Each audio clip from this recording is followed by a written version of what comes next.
आज की इस वीडियो में हम एक ऐसे इंसान के बारे में बात करेंगे जो एक बहुत ही गरीब परिवार में पैदा हुआ था। इसका बाप एलॉन मस्क के बाप की तरह कोई बहुत बड़ा बिजनेसमैन नहीं था, बल्कि एक मामूली सा कारपेंटर था। अक्सर लोगों के लिए माँ बाप के अमीर या गरीब होने से ज्यादा अहम होता है उनका साथ होना, लेकिन इस लड़के के बचपन में ही पहले इसके बाप को कैंसर ने मार डाला और कुछ देर बाद इसने अपनी माँ को भी खो दिया। लेकिन वो कहावत है, जाको राखे साइया मार सके ना कोई।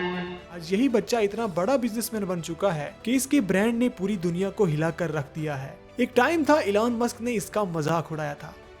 Although there's competitors now ramping up, and Yeah. as you're familiar with BYD, which is also on the West Coast, I think they're ramping up production of their electric vehicles. Warren Buffett owns 10% stake in that. Why do you laugh? BYD is trying to compete. Why do you laugh? Have you seen their car? I have seen their cars, yes. In fact, at the Berkshire Hathaway meeting, I saw their cars. Yeah. Well, they are on a different, tell me why you're laughing. You don't see them at all as a competitor. No. और आज वही Elon Musk इसके बढ़ते dominance को देखकर परेशान है। सिर्फ इलॉन मस्क ही नहीं बल्कि दुनिया की सारी ऑटोमोबाइल कंपनीज इस वक्त इसके ब्रांड के साथ मुकाबला करने से डरती हैं। जी हाँ, मैं बात कर रहा हूँ दुनिया की one of the fastest growing electric car manufacturer company BYD के फाउंडर और CEO वांग चोंफू की। BYD यानी बिल्ड योर ड्रीम ने 2024 में 41% के ग्रोथ के साथ 1.77 मिलियन EV सेल की, जबकि टेस्ला ने -1.17 के ग्रोथ के साथ 1.79 मिलियन EV सेल की। वहीं अगर BEVs और PHEVs को कंबाइन करें तो BYD ने टोटल 4.25 मिलियन कार सेल की। कार के अलावा भी BYD इस वक्त दुनिया की काफी सारी EVs मेकर को अपनी बैटरीज भी सेल कर रही है। BYD कंपनी और इसकी कार्स के बारे में हम इस वीडियो के पार्ट 2 में बात करेंगे, लेकिन इस वीडियो में हम एक डीप रिसर्च के साथ इसके फाउंडर और फाउंडेशन के बारे में जानेंगे और जानेंगे कि कैसे एक मामूली से नोकिया मोबाइल फोन की बैटरी बनाने वाली कंपनी इस वक्त दुनिया की फास्टेस्ट ग्रोइंग मैन्युफैक्चरर बन चुकी है। वांग चोंफू का जन्म 1966 में चाइना के एनवी प्रोविंस के वुवुई काउंटी के एक गांव में हुआ, जहां इसके माँ बाप अपने 8 बच्चों के साथ एक 3 कमरे के घर में रहते थे। इन 8 बच्चों में एक वांग का बड़ा भाई था, बाकी 6 बहनें थी। Second half of 20th century में चाइना में पॉपुलेशन तेजी से बढ़ रही थी और इसकी वजह से पॉवर्टी भी पीक पे थी। वांग के पापा जो थोड़ा बहुत कमाते थे उससे इनके परिवार का मुश्किल से 2 टाइम का खाना होता था, लेकिन फिर ऐसा भी वक्त आया जब इस फैमिली के लिए 2 टाइम का खाना मिलना भी मुश्किल हो गया। दरअसल वांग के पापा को कैंसर था, जिसके चलते 1979 में उसकी डेथ हो गई। उस वक्त वांग की उम्र 13 साल थी। वांग का बड़ा भाई भी इस काबिल न था कि घर का खर्चा पूरा कर पाए, इसलिए वांग की मां को भी काम करना पड़ता था। गरीबी के चलते वांग की मां ने अपनी 5 बेटियों की शादी भी बहुत छोटी उम्र में कर दी और सबसे छोटी बेटी किसी रिश्तेदार ने अडॉप्ट कर ली। लेकिन बहुत जल्द वांग की मां का भी इंतकाल हो गया और इस तरह वांग की परवरिश की सारी रिस्पॉन्सिबिलिटी वांग के बड़े भाई पे आ गई। 18 साल का बड़ा भाई स्कूल छोड़कर छोटा मोटा कारोबार करने लगा और यहीं से वांग चोंफू की रियल लाइफ स्ट्रगल स्टार्ट होती है। वांग एक इंटेलिजेंट और स्मार्ट स्टूडेंट था जिसको साइंस और टेक्नोलॉजी में काफी इंटरेस्ट था, लेकिन अब वो ये सोचने लगा था कि पढ़ाई छोड़कर वो अपने बड़े भाई पे बोझ बनने के बजाय उसके काम में उसका साथ दे। लेकिन उसके भाई ने ऐसा करने से मना कर दिया और उसको बोला कि वो पढ़ाई पर अच्छे से फोकस करे। वांग ऑलरेडी अपनी मां की डेथ के बाद अपने मिडिल स्कूल एग्जाम मिस कर चुका था, जिसकी वजह से टेक्निकल सेकेंडरी स्कूल में एडमिशन उसके लिए मुश्किल हो गया था। वांग ने एक दूसरे हाई स्कूल में ही अपनी पढ़ाई जारी रखी। इस दौरान उसके भाई की शादी हो गई। वांग की भाभी भी उसके भाई की तरह बहुत सपोर्टिव थी, लेकिन वांग की मुसीबत कम होने के बजाय बढ़ती जा रही थी। वो हाई स्कूल के सेकंड ईयर में था जब एक रात तेज आंधी चली और वांग का पुराना सा कमजोर घर उसमें उड़ गया। इस तरह वांग का परिवार जो पहले से ही गरीब था अब बेघर भी हो गया। इन सब परेशानियों के चलते वांग के भाई और भाभी ने वांग को कंटिन्यूसली पढ़ाई पे फोकस करने का कहा। अपनी स्कूलिंग कंप्लीट करने के बाद अब टाइम था एक अच्छे से टेक्निकल कॉलेज या यूनिवर्सिटी में एडमिशन लेने का। बेशुमार परेशानियां फेस करने के बावजूद वांग ने यूनिवर्सिटी एंट्रेंस एग्जाम क्वालिफाई कर लिया और अपनी पूरी क्लास में ये अकेला स्टूडेंट था जो उस वक्त एक one of the top university of China, जिसका नाम सेंट्रल साउथ यूनिवर्सिटी जो कि हुनान प्रोविंस में है, वहाँ एडमिशन मिला।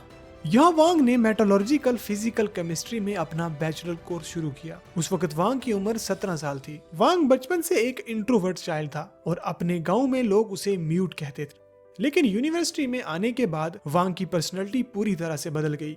यहाँ वो यूनिवर्सिटी के बहुत सारे कल्चरल प्रोग्राम और फीस्ट में एक्टिवली पार्टिसिपेट करता था। उसे डांस बहुत पसंद था, इसलिए वो यूनिवर्सिटी में डांस मास्टर के नाम से फेमस हुआ। वांग ने यहाँ स्टूडेंट पॉलिटिक्स में भी पार्टिसिपेट करना शुरू किया। वांग इन सब एक्टिविटीज में पार्टिसिपेट कर रहा था, लेकिन उसका मेन फोकस अभी भी एकेडमिक्स और एक्सपेरिमेंट्स पे था। 1987 में वांग को पोस्ट ग्रेजुएट स्टडीज के लिए Beijing journal research institution for non furious metals में एडमिशन मिल गया। वहाँ 3 साल तक रिसर्च करने के बाद उनके सुपरवाइजर ने उनके टैलेंट को देखते हुए वहीं एक रिसर्च लैब में उनको एक जॉब ऑफर की। वांग की रिसर्च अचीवमेंट्स इतनी आउटस्टैंडिंग थी कि वो जल्द ही इस इंस्टीट्यूशन में एक डिप्टी डायरेक्टर के ओहदे तक पहुंच गए। उस वक्त वांग सिर्फ 26 साल के थे और वो इस इंस्टीट्यूशन के सबसे यंगेस्ट एग्जीक्यूटिव ऑफिसर भी थे। एडमिनिस्ट्रेटिव रिस्पॉन्सिबिलिटीज के साथ साथ वांग एसोसिएट प्रोफेसर भी बन गए। वांग बचपन से ही एक बहुत बड़ा साइंटिस्ट बनना चाहता था। वांग ने इसी दौरान अपने रिसर्च फाइंडिंग के बेस पे बहुत सारे रिसर्च पेपर पब्लिश किए। इसी दौरान वांग की शादी भी हो गई। 1993 में वांग के इंस्टीट्यूशन ने बाओ स्टील ग्रुप के साथ कोलैबोरेट करके एक प्रोजेक्ट स्टार्ट किया, जिसमें शेंजन प्रोविंस में एक निकल Hydrogen battery manufacturing company establish करनी थी। वांग को शेंजन भेजा गया उस कंपनी को सेटअप करने के लिए। इस नई कंपनी का नाम रखा गया Big Power Nickel Hydrogen Battery Co Limited और वांग इसका जनरल मैनेजर बन गया। उस वक्त शेंजन प्रोविंस एक वाइब्रेंट और बसलिंग इलेक्ट्रॉनिक मैन्युफैक्चरर हब के रूप में उभर रहा था। Shenzhen presently factory of the world यानी चाइना की one of the biggest manufacturing hub है। बाय द वे, शेंजन आते ही वांग ने अपने साइंटिस्ट बनने के सपने के साथ एक बिजनेसमैन बनने का भी इरादा कर लिया। शेंजन की तेजी से ग्रो कर रही मार्केट में वांग ने ऑब्जर्व किया कि लोग ब्रिक मोबाइल फोन यूज कर रहे थे जो बड़े और बल्कि थे। इन वायरलेस टेलीफोन्स की प्राइस उस वक्त 20,000 से 30,000 चाइनीज युआन थी और इन फोन्स में सबसे महंगी चीज इनमें यूज होने वाली निकल कैडमियम बैटरी थी। वांग का रिसर्च स्पेशलाइजेशन भी बैटरी मैन्युफैक्चरिंग पे ही था, सो यहाँ से वांग को एक बिजनेस आइडिया मिला। 1994 में जापान ने इन्वायरमेंटल फैक्टर्स को ध्यान में रखते हुए अपनी ट्रेडिशनल निकल कैडमियम बैटरी इंडस्ट्री को बंद करने का फैसला किया। वहीं उस वक्त चाइना के लिए इन्वायरमेंटल इश्यू प्रायोरिटी पर नहीं थे। चाइना के लिए सबसे बड़ी प्रॉब्लम थी पॉवर्टी और इसको दूर करने के लिए चाइना किसी हद तक भी जा सकता था। जापान के इस डिसीजन ने जहाँ चाइना को एक अपॉर्चुनिटी दी कि वो बैटरी मैन्युफैक्चरिंग हब बन सके, वहीं वांग इसके बिगेस्ट बेनिफिशियरी बनना चाहते थे। वांग चानफू सिर्फ एक स्मार्ट रिसर्चर ही नहीं था, बल्कि उसके अंदर एक स्मार्ट बिजनेसमैन भी छुपा हुआ था।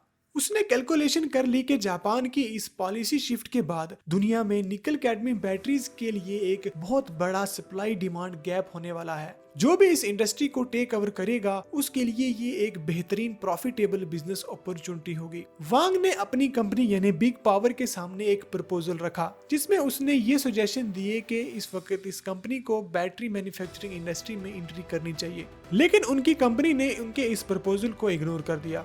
तब वांग को समझ आया कि अगर वो बिग पावर के साथ ही काम करते रहे तो वो ये गोल्डन अपॉर्चुनिटी मिस कर देंगे, क्योंकि वो खुद कोई डिसीजन यहाँ नहीं ले सकते थे। इस वक्त वांग एक डिलेमा में फंसा हुआ था। वांग के लिए जॉब छोड़ना काफी बड़ा रिस्क था, क्योंकि इस जॉब की वजह से न सिर्फ उसकी अपनी लाइफ सही चल रही थी, बल्कि उसके बड़े भाई और भाभी की लाइफ भी बेहतर हो गई थी। लेकिन दूसरी तरफ वो ये बिजनेस अपॉर्चुनिटी मिस नहीं करना चाहते थे। वांग काफी दिनों तक इस डिलेमा में फंसे रहे। फाइनली उसने अपनी जॉब छोड़ देने का फैसला किया।